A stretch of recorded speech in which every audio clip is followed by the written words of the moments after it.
السلام علیکم dear reader and listeners, Urdu novels library میں آپ کا ڈھیر سارا ویلکم۔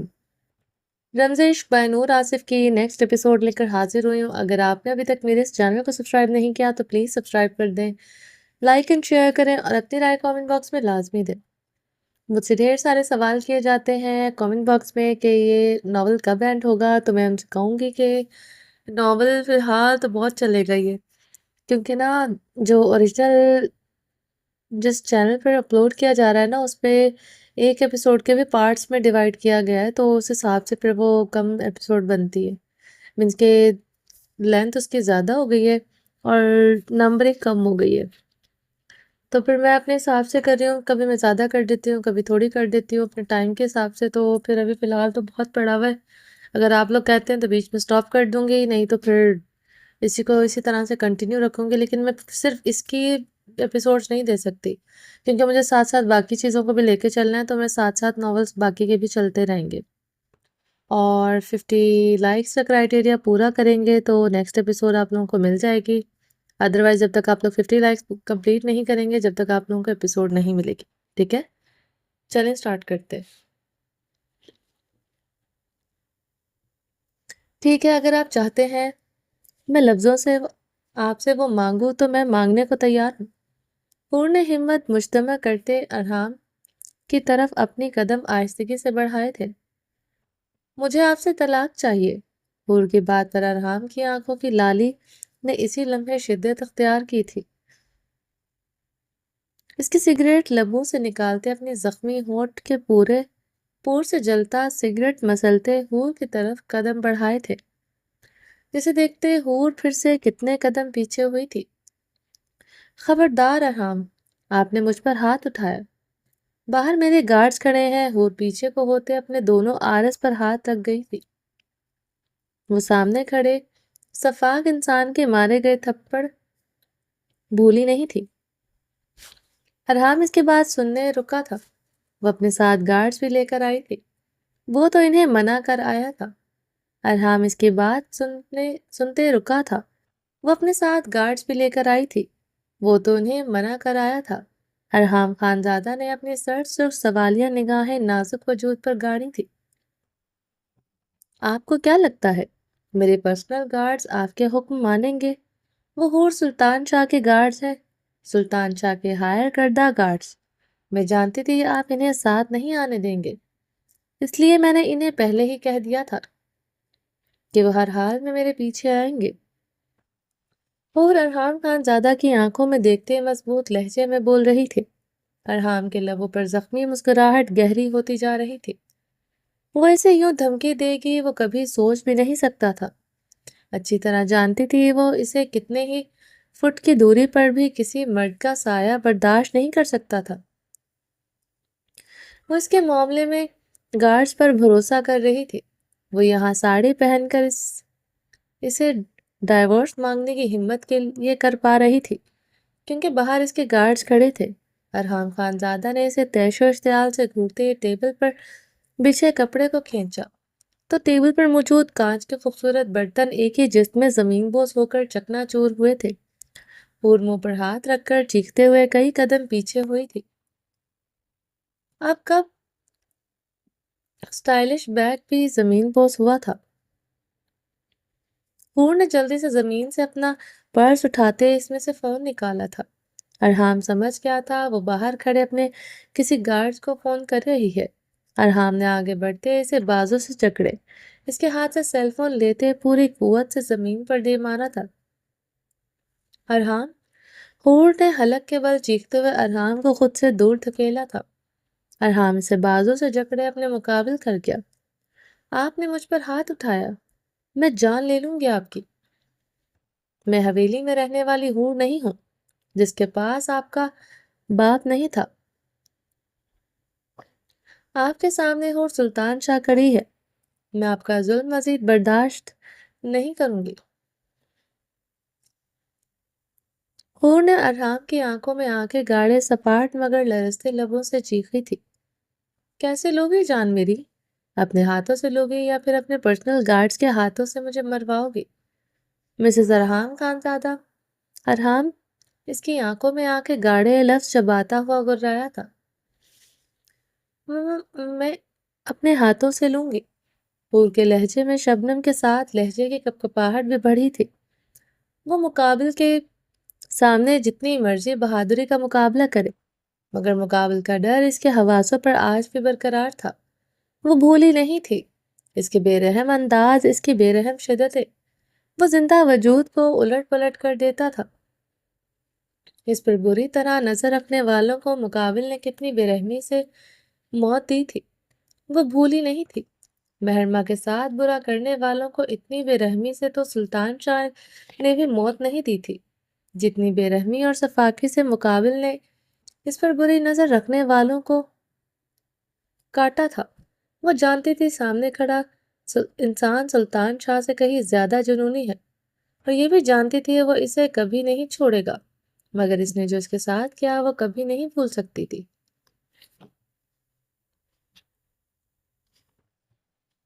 جتنی تکلیف اس نے اسے دی تھی وہ بھی اسے دینا چاہتی تھی۔ کبھی اس کے پاس واپس جانا نہیں چاہتی تھی۔ وہ جو دل میں اپنی پہلی بیوی کو بسائے بیٹھا تھا، وہ مزید اس کے بستر کی زینت بن کر نہیں رہنا چاہتی تھی۔ وہ مزید اس کی جنونیت نہیں سہ سکتی تھی۔ ارحام کی آنکھوں میں دیکھتے ہو کہ آنکھوں کی شبنم بڑھتی جا رہی تھی۔ کیسے لوگ اپنے ہاتھوں سے جان، یہ بھی بتا دو، کیونکہ ان نازک ہاتھوں میں اتنی جان تو ہے نہیں کہ میرا گلا دبا سکے، بلکہ میرے گلے تک یہ ہاتھ پہنچ بھی نہیں سکیں گے۔ ارحام اپنے حصار میں اس کے لرزتے بدن کو دیکھتے استزائیہ مسکرایا تھا۔ ایک منٹ، کہیں میری جان لینے کا بھی بندوبست کر کے تو نہیں آئی تھی؟ ارحام نے طنزیہ بولتے حور کو اپنی باہوں سے آزاد کیا تھا۔ اس کا پرس ٹیبل سے اٹھائے کھولتے اسے چیک کیا تھا، جس میں چھوٹی سی پسٹل دیکھتے وہ استزائیہ مسکرایا تھا۔ وہ ساڑی پہن کر اس کے سامنے آ کر طلاق مانگنے کی جرات اس لیے کر سکی کیونکہ وہ اپنی حفاظتی اقدام کر کے آئی تھی۔ ویسے تمہیں اس کی ضرورت نہیں تھی، تم لفظوں اور اتنے ایکٹ سے بھی میری جان لینا بخوبی جانتی ہو۔ ارحام پسٹل دور اچھالتا اس کی کمر میں ہاتھ ڈالتے اس کے بالوں کو گدی سے جکڑے، اس کے سرخ لبوں پر اپنی تپش زدہ سانسیں چھوڑتے زخمی لہجے میں بولا تھا۔ کچھ بھی سمجھے ارحام، ماما میں آپ کے ساتھ حویلی واپس نہیں جاؤں گی، کبھی نہیں جاؤں گی، آپ جان لیں کے بعد۔ حور نے ارحام کی آنکھوں میں دیکھتے سسکی لیتے اپنا فیصلہ سنایا۔ وہ اس کے بالوں کو بے رحمی سے جکڑے ہوئے تھا۔ میں تمہیں کبھی نہیں چھوڑوں گا یہ بھی جانتی ہو، پھر بار بار مجھ سے طلاق کیوں مانگتی ہو؟ ارحام نے اس کی گردن کو جھٹکا دیتے سلگتے لہجے میں سوال داغا تھا۔ ماما میں نہیں بھول سکتی ارحام، جو آپ نے میرے ساتھ کیا۔ مجھے حویلی میں گٹی ہوئی وہ راتیں یاد آتی ہیں، آپ کی تذلیل یاد آتی ہے۔ میں جانتی ہوں آپ نے وہ سب اس لیے کیا کیونکہ میں نے آپ کے ساتھ غلط کیا تھا۔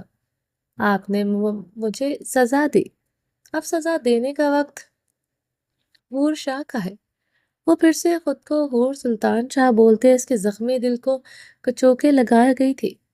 مت کہو خود کو حور سلطان، نہیں گوارا تمہارے نام کے ساتھ کسی اور کا نام گوارا، چاہے تمہارا محرم ہی کیوں نہ ہو، تم حور خانزادہ ہو، میری حور صرف۔ ارحام نے سرد لہجے میں کہتے اس کے بالوں کو اپنی گرفت سے آزاد کیا تھا، مگر اس کی کمر پر اپنا حصار مزید مضبوط کیا تھا۔ مجھے آپ کی ایسی دیوانگی بھری جنونیت میں واپس نہیں آنا ارحام، میں حور سلطان شاہ ہوں، صرف حور سلطان شاہ۔ حور نے کپکپاتے لبوں سے اس کی شرٹ مٹھیوں میں جکڑی تھی۔ ارحام خانزادہ کے پورے وجود کی رگیں ظاہر ہوئی تھی۔ وہ خود کو حور سلطان شاہ کہہ کر اس کی جنون کو مزید ہوا دے رہی تھی۔ وہ آتش گیر مادے کی طرح اندر سے پھٹ رہا تھا، جیسے میری جائز خواہش اپنے لیے، میری تڑپ، میری محبت کی مجھے سزا دے رہی ہو نا؟ ارحام نے سلگتے لہجے میں اس کی براؤن کانچ کی آنکھوں میں دیکھتے استفار کیا۔ حور نے اسے دونوں ہاتھوں سے دور دھکیلنے کی کوشش کی تھی۔ مقابل کی سلگتی سانسیں اس کے ہونٹوں پر بکھر رہی تھی۔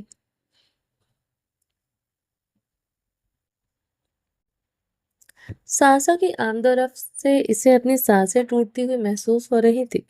ارحام کی برہنہ کمر پر اپنے گرم آہنی ہاتھ کا دباؤ بڑھایا تھا۔ اور کے لب اس کی تھوڑی سے آن لگے تھے۔ تم نے جو کیا میں نے سزا دی، میں نے جو کیا اس کی سزا بھی مجھے مل چکی ہے۔ تمہارا عشق، تمہاری تڑپ کی صورت میں، پھر یہ دوری میرا مقدر کیوں بنانا چاہ رہی ہوں؟ ارحام نے اس کے بالوں کو پھر سے گدی سے جکڑے اس کی آنکھوں میں آ کے گاڑے سوال تاکا۔ میرا عشق، میرا ساتھ ہمیشہ آپ کے لیے سزا رہا ہے ارحام۔ حور کے لہجے میں شبنم سی گھلی تھی۔ سب کچھ ٹھیک ہو سکتا ہے، گل کو اپنا لیں، وہ آج بھی آپ کے انتظار میں بیٹھی ہے۔ آپ کی بیٹی ہے جسے آپ کو اور گل کی ضرورت ہے۔ آپ کا گھر بھی آباد ہو جائے گا، دل بھی۔ حور نے ارحام کی سرد سرخ آنکھوں میں دیکھتے بھرائی آواز میں کہا، اس ایک بات کی کب تک سزا دو گی؟ ایک مرتبہ گل سے محبت کا جھوٹا اقرار کیا، وہ تمہیں یاد ہے؟ اور جو کتنی بار تم سے عشق کا اظہار کر چکا ہوں وہ تمہیں محسوس کیوں نہیں ہوتا؟ ارحام نے اس کی آنکھوں میں ٹہری شبنم کو بغور دیکھتے پوچھا۔ ارحام، آپ نے یہ بات تب کہی تھی جب میں نے سچے دل سے آپ سے اپنی محبت کا اظہار کیا تھا۔ آپ کے لفظ میرے منہ پر تماچے تھے۔ کیسے یقین کروں میں آپ پر؟ 6 مہینے آپ کے ساتھ رہی، 5 مہینے آپ کے منہ سے نفرت کا اظہار سنتی رہی۔ مجھے آپ پر اعتبار نہیں ہے، مجھے آپ کی محبت محسوس نہیں ہوتی۔ آپ کے منہ سے لفظ عشق مجھے کھوکھلا اور بے معنی لگتا ہے۔ آپ کی محبت محبت نہیں، ہوس لگتی ہے۔ وہ سر سپاٹ انداز میں اس کی آنکھوں میں آ کے گاڑے اس کی روح پر جیسے تازیانے لگا چکی تھی۔ ارحام نے حور کو اسی لمحے اپنے گرفت سے آزاد کیا تھا۔ حور پیچھے کو ہوتی دیوار کے ساتھ جا لگی تھی۔ ارحام کے چھوڑنے پر حور گہرے سانس لیتی نم نگاہوں سے ارحام کو دیکھا۔ وہ اسے خالی خالی سپاٹ نگاہوں سے دیکھ رہا تھا۔ ایک بار پھر سے ہال میں گمبھیر اور گہری خاموشی چھائی تھی۔ دونوں ایک دوسرے کی آنکھوں میں آنکھیں گاڑے ایک دوسرے کو دیکھ رہے تھے۔ ایک کی نظروں میں خالی پن تھا، دوسرے کی نظروں میں سرد مہری تھی۔ جسے تم چاہو گی ویسا ہی ہوگا۔ ہال میں پھیلی خاموشی کو ارحام کے سرد سپاٹ آواز نے توڑا تھا۔ ارحام خان زادہ کو اپنی آواز جیسے کھائی سے آتے محسوس ہوئی تھی۔ حور نے بے یقینی سے اسے دیکھا تھا۔ کیا وہ اسے چھوڑنے کے لیے تیار ہو گیا تھا؟ اس نے بے یقینی سے اس کے لفظ سنتے اس کی سرد سپاٹ آنکھوں میں جھانکا تھا۔ وہ تو اسے مر کر بھی نہیں چھوڑ سکتا تھا۔ اسے اتنا یقین تھا مگر مقابل کیا کہہ رہا تھا اسے سمجھ نہیں آئی تھی۔ حور نے الجھن بھری نگاہوں سے ارحام کو دیکھا، جو اسے سرد نگاہوں سے ایسے دیکھ رہا تھا تھوڑی دیر پہلے والی تڑپ، ہر جذبہ منقوط تھا، لہجہ برف سے بھی زیادہ برفیلا تھا۔ ارحام خان زادہ اس کے قریب ہوتے اس کے دونوں اطراف میں ہاتھ پن کر گیا تھا، اپنی سرد آنکھیں مقابل کی بے یقین آنکھوں میں گاڑے۔ اب میں تمہارے قریب نہیں آؤں گا۔ آج کے بعد تمہیں دیکھ کر میری پیاس نہیں بڑھے گی۔ آج کے بعد تمہیں دیکھتے ہیں میرے اندر کوئی جذبہ نہیں جگے گا۔ آج کے بعد ارحام خان زادہ کے لیے اس کا بزنس، اس کی بیٹی اہمیت رکھیں گے۔ تمہارے بارے میں سوچنے کے لیے ایک لمحہ نہیں ہوگا میرے پاس۔ اب سے تم اب سے کبھی اپنے جائز حق کا مطالبہ نہیں کرو گی، نہ کبھی تمہارے بدن، تمہاری سانسوں پر اپنا حق جتاؤں گا۔ لیکن تمہیں چھوڑوں گا نہیں۔ تم میری ہو، میری رہو گی، جہاں بھی رہو گی، میری بن کر رہو گی۔ اگر اس چہرے کو ارحام خان زادہ نہیں دیکھے گا، دنیا کا کوئی مرد نہیں دیکھے گا، چاہے وہ تمہارے پرسنل گارڈ ہی کیوں نہ ہو۔ ارحام اس کی آنکھوں میں آنکھیں گاڑے برفیلے لہجے میں بولا۔ ارحام کے لہجے کی ٹھنڈک اور آنکھوں کا سرد پن اس کی رگوں میں دوڑتا خون مجمد کر گیا تھا۔ حور نے ارحام کی آنکھوں میں دیکھتے جلدی سے استباق میں سر ہلایا۔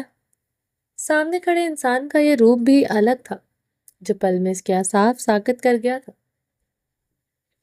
یہ چہرہ، یہ بدن میری امانت ہے، ان پر غلطی سے بھی کسی کی نظر نہ پڑے۔ تم مجھے اس سے بڑھ کر جنونی پاؤ گے۔ سلطان شاہ کے پاس مجھ سے بڑھ کر پیسہ، پاور ہو سکتی ہے، مگر میرے جیسا جنون نہیں، اس لیے آئندہ غلطی سے بھی غلطی نہ کرنا۔ آج کے بعد تمہارے اور میرے راستے جدا ہیں، مگر پھر بھی تم ارحام خانزادہ کے حصار میں رہو گے، صرف اس کی بن کر۔ اس کو میری دھمکی مت سمجھنا، میرے بے رحمی صفاقی دیکھ چکی ہو، تمہیں ذرا سا چھونے والوں کا میں کیا حال کیا تھا، اس لیے خود سے بڑھ کر اس کی چادر کی حفاظت کرنا۔ ارحام نے سپاٹ لہجے میں بولتے اس کی طرف چادر بڑھائی جو چیئر پر پڑی تھی۔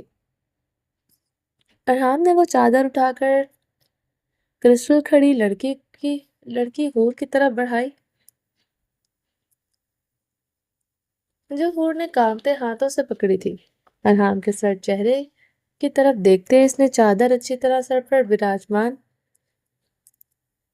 پر جماتے اپنا چہرہ ڈھکا تھا۔ ارحام تیز تیز قدموں سے ہال سے نکل گیا تھا۔ تمہیں اتنی سی بات سمجھ نہیں آ رہی کہ میری ضرورت میری تڑپ کا ہر راستہ تم تک آتا ہے، کوئی اور ذریعہ، کوئی اور راستہ نہیں ہے۔ اگر محبت ہے، جسم کی بھوک ہے، تو صرف تم سے مشروط ہے۔ ارحام اسے کمر سے جکڑے ایک ایک لفظ چباتے غرایا تھا۔ آپ کے جسم کی بھوک مٹانے کا راستہ ہے آپ کی محبت، آپ کی گل جو آپ کے دل میں ادھر رہتی ہے۔ انہوں نے اکشر شہادت کی انگلی ارحام خانزادہ کے دل پر رکھی تھی، اس لیے اپنی زندگی میں واپس دل میں ہے، آپ کے بستر پر بھی آ جائے گی، آپ کے بے قرار دل کو قرار آ جائے گا، پھر حور کی ضرورت نہیں رہے گی۔ حور ارحام کی آنکھوں میں دیکھتے کاٹدار لہجے میں بولی۔ ارحام نے جبڑے بھینچتے اسے دیکھا تھا، وہ ابھی تک اس کی بات دل پر لگائے ہوئے تھی۔ حور گل میری محبت نہیں ہے، تم جانتی ہو یہ سب۔ اس دن میں نے غصے اور اشتعال میں سے کہا تھا جو بھی کہا۔ ارحام نے لب بھینچے وضاحت دی، اور انسان غصے میں اکثر اوقات سچ بول جاتا ہے، اور گل آپ کی محبت ہے یہ میں ایک بار نہیں کئی بار سن چکی ہوں۔ قربت کے لمحات میں کتنی بار جتایا کہ گل آپ کو بستر پر بہت خوش رکھتی تھی، میں آپ کا حق ٹھیک طرح سے نبھاتی نہیں، جائیں آپ اسی سے اپنا حق لیں جو ٹھیک سے ادا کرنا جانتی ہے۔ حور کی باتوں پر ارحام نے اپنی پچھلی گردن بری طرح مسلی تھی، وہ اس کی ہر بات دل پر لگائے بیٹھی تھی، وہ اسے اذیت دینا چاہتا تھا، آج خود اذیت پر تھا۔ وہ سب تمہیں تکلیف پہنچانے کے لیے کہا تھا۔ گل سے مجھے اسی دن نفرت ہو گئی تھی جس دن اس نے میرا بچہ اپنے پیٹ میں مار دیا تھا۔ ہماری پہلی رات کے بعد گل کا نام بھی زبان سے نہ لیا تھا، صرف نفرت میں لیا۔ وہ میرے دل میں کہیں نہیں ہے، میرا یقین کرو۔ ارحام نے اس کے ہاتھ نرمی سے پکڑے اپنے لب پر رکھے۔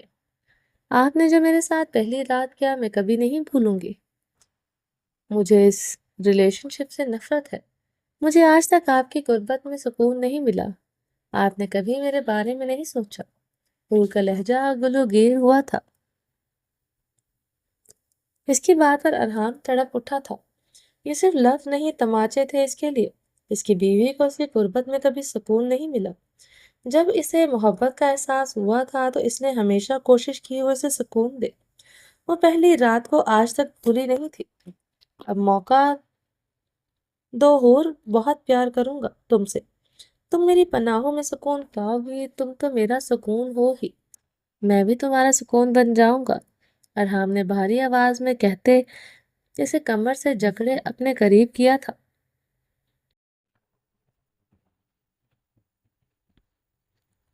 میں کبھی موقع نہیں دوں گی آپ کو، آپ نے میرے ڈاکومنٹس جلا دیے تھے، میں کبھی آپ کی بے رحمی نہیں بھولوں گی۔ حور نے بھیگے لہجے میں اس کی شرٹ مٹھیوں میں جکڑے اسے اس کا ظلم یاد دلایا تھا۔ میں نے ڈاکومنٹس بنوا دوں گا۔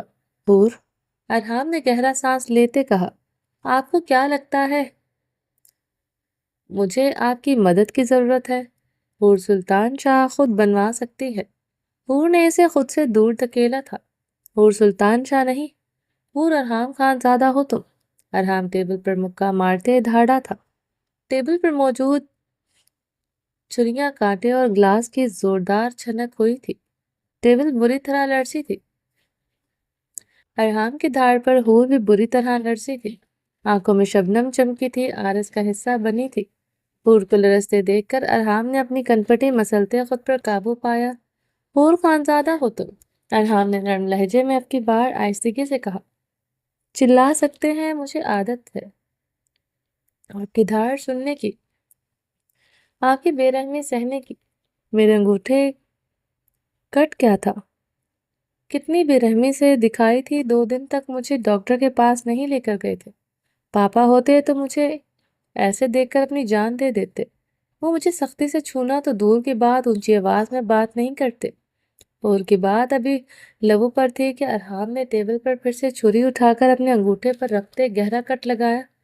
بھل بھل بہتا خون جاری ہوا تھا۔ اور نے منہ پر ہاتھ رکھتے اپنی چیخ پھونٹی، اتنا ہی گہرا زخم تھا نا، یا اس سے زیادہ تھا؟ کہتی ہو تو انگوٹھا ہی کاٹ کر پھینک دیتا ہوں۔ ارحام نے حور کی آنکھوں میں دیکھتے سنجیدگی سے کہا، آپ نے میرے زخم پر اسپرٹ لگائی تھی، جانتے ہیں مجھے کتنی تکلیف ہوئی تھی؟ حور نے گہرے سانس لیتے ٹوٹے لفظوں میں کہا۔ ٹیبل سے بلیک پیپر کی ڈبی پکڑ کر ارحام نے اپنے انگوٹھے کے زخم پر چھڑکا۔ اب کی بار حور کے لبوں سے یہ چیخ بلند ہوئی تھی جو اس کے منہ پر ہاتھ رکھ کر روکی نہیں تھی۔ حور، اپنے ہر ظلم کا مداوع کر دوں گا، میں اپنا سب کچھ تمہارے نام کر چکا ہوں، یہ ڈاکیومنٹس ہے۔ ارحام نے ٹیبل سے ڈاکیومنٹس اٹھا کر حور کو پکڑائے تھے۔ حور پریزے کا حصہ تھا، وہ اس کے نام کر چکا ہوں، یہ ہوٹل، میرا بزنس سب تمہارے نام کر چکا ہوں، بلکہ اپنا آپ بھی تمہارے نام کر چکا ہوں۔ مجھے اس سب کی ضرورت نہیں، آپ جانتے ہیں۔ حور کے لہجے میں شبنم گھلی تھی اور بھیگی نگاہیں اس کے زخمی انگوٹھے پر تھی جہاں اس نے اچھا خاصا گہرا کٹ لگایا تھا۔ جانتا ہوں تمہیں اس کی ضرورت نہیں ہے، یہ میرا پیار ظاہر کرنے کا طریقہ ہے۔ تمہیں بتانا چاہتا ہوں تم کتنی قیمتی ہو میرے لیے، تمہارے لیے کیا خریدوں کیا خریدوں۔ کچھ سمجھ ہی نہیں آ رہا تھا، اس لیے خود سمیت سب کچھ تمہارے نام کر دیا، تمہیں بتانے کے لیے کہ تمہارا ارحام تمہارے لیے پاگل ہے، تم سے محبت نہیں عشق کرتا ہے۔ مجھے یہ سب کچھ اور آپ سے چاہیے۔ حور نے ڈاکیومنٹس ٹیبل پر پھینکے تھے۔ ارحام نے ان ڈاکیومنٹس پر نگاہ ڈالتے حور کو سرخ نگاہوں سے دیکھا تھا۔ ساحر خان نے ڈرائیو کرتے اپنے دل پر ہاتھ رکھا تھا، اس کی آنکھوں سے آنسو رواں تھے۔ خود پر اتنا غرور نہیں ہونا چاہیے، ہو سکتا ہے میں 18 کی ہونے سے پہلے میں کسی اور کی ہو جاؤں۔ ساحر اس دشمن جاں کے صفاق لفظ یاد کرتے بہتی آنکھوں سے مسکرایا تھا۔ خبردار، تم نے میرے لیے بھیک مانگی، جان لے لوں گا میں تمہاری۔ ارحام کی دھاڑ اب اس کی سماعتوں میں سنائی دی تھی۔ ساحر خان ایک بار پھر سے مسکرایا تھا۔ نہیں پاپا، آپ ایسا نہیں کر سکتے، اگر آپ نے ایسا کیا میں اس پسٹل سے اپنی جان لے لوں گی۔ وہ اپنی کنپٹی پر پسٹل رکھے یاد آئی تھی، وہ حور سلطان شاہ تھی ہی نہیں جو کسی کی ذرا سی اونچی آواز پر رشتے توڑ دیتی تھی، وہ تو اس انسان کی ہر بات برداشت کر رہی تھی۔ ساحر خان ایک بار پھر سے زخمی سا مسکرایا تھا۔ نصیب کی بات ہے، کوئی نفرت کر کے بھی پیار پاتا ہے، کوئی بے پناہ محبت کر کے بھی اکیلا رہ جاتا ہے۔ ساحر خان زیادہ اونچی آواز میں بولتے ہنس پڑا تھا، مگر آنکھوں سے بہتے گرم سیال میں اضافہ ہوا تھا۔ مجھے اپنوں نے لوٹا، غیروں میں کہاں دم تھا، میری کشتی وہاں ڈوبی جہاں پانی کم تھا۔ ساحر خان نے ہنستے ہوئے اپنی پینٹ کی پاکٹ سے سگریٹ نکال کر لبوں سے لگایا۔ گاڑی بری طرح ڈولی تھی، اسٹیئرنگ پر اس نے گرفت چھوڑ دی تھی۔ ساحر خان نے گاڑی کو کنٹرول کرنے کی کوشش کی، وہ اس کے ہاتھوں سے چھوٹتی سڑک کے درخت کے ساتھ جا ٹکرائی تھی۔ گاڑی رک چکی تھی، ساحر خان کا سر اسٹیئرنگ پر لگا تھا، ماتھے سے خون کی دھار بہی تھی۔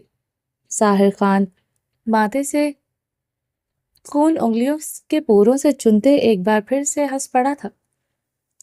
مجھے تو موت بھی نہیں آتی، کمبخت عین ٹائم پر دھوکہ دے جاتی ہے۔ ساحر نے ہنستے ہوئے سگریٹ پر لبوں سے لگاتے گہرا کش لیا تھا۔